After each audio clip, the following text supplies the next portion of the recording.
ia tinggal bersama neneknya. Suatu sore, saat matahari mulai tenggelam, Jaya bertanya, "Nek, kenapa kita tidak boleh menebang pohon di hutan itu?" "Jaya, hutan itu bukan milik kita. Kita hanya menumpang hidup darinya." Hari-hari berlalu.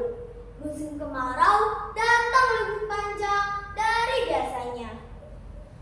Tanah mulai retak, daun-daun mengering, dan sungai kecil yang biasanya mengalir di desa kini hampir habis. Warga mulai gelisah. Mereka kekurangan air untuk keperluan sehari-hari, dan untuk mendapatkan air pun mereka harus membelinya. Salah satu warga mengusulkan untuk menebang pohon agar mereka mendapatkan uang untuk keperluan sehari-hari. Jaya yang mendengar itu langsung terkejut. "Hah? Hutan ditebang? Kalau hutan ditebang, bagaimana ini? Bisa-bisa akan timbul bencana." Malam itu Jaya bermimpi. Dalam mimpinya, ia berdiri di tengah hutan yang sunyi, sepi. Tiba-tiba ada seekor burung elang yang besar menghampirinya. "Hei Jaya, dengarkan baik-baik. Aku elang si penjaga hutan. Hutan ini adalah jantung kehidupan. Jika pohon ditebang, air akan hilang, tanah akan mati. Lalu apa yang harus aku lakukan?" "Sadarkan mereka, Jaya, sebelum semuanya terlambat." Jaya terbangun dari tidurnya.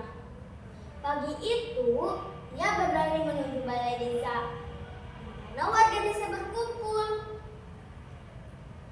"Jangan tebang pohon di hutan itu.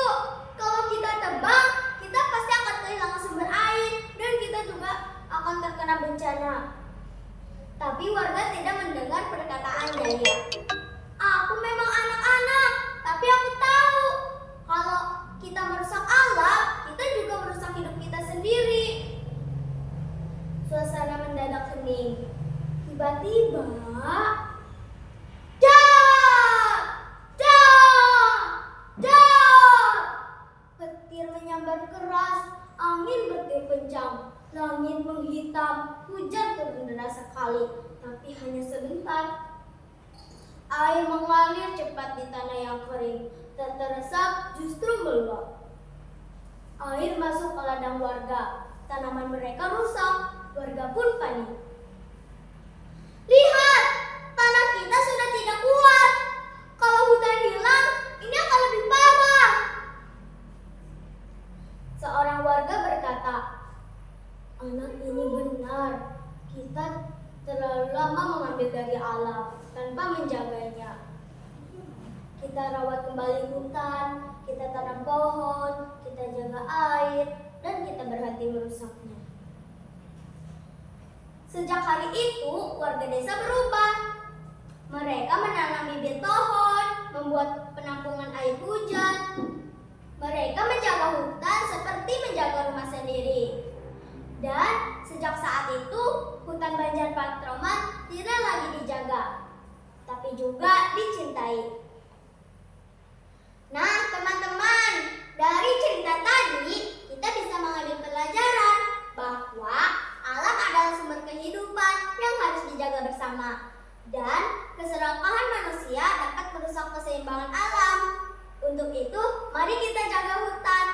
Demikian cerita yang bisa saya sampaikan. Wassalamualaikum warahmatullahi wabarakatuh.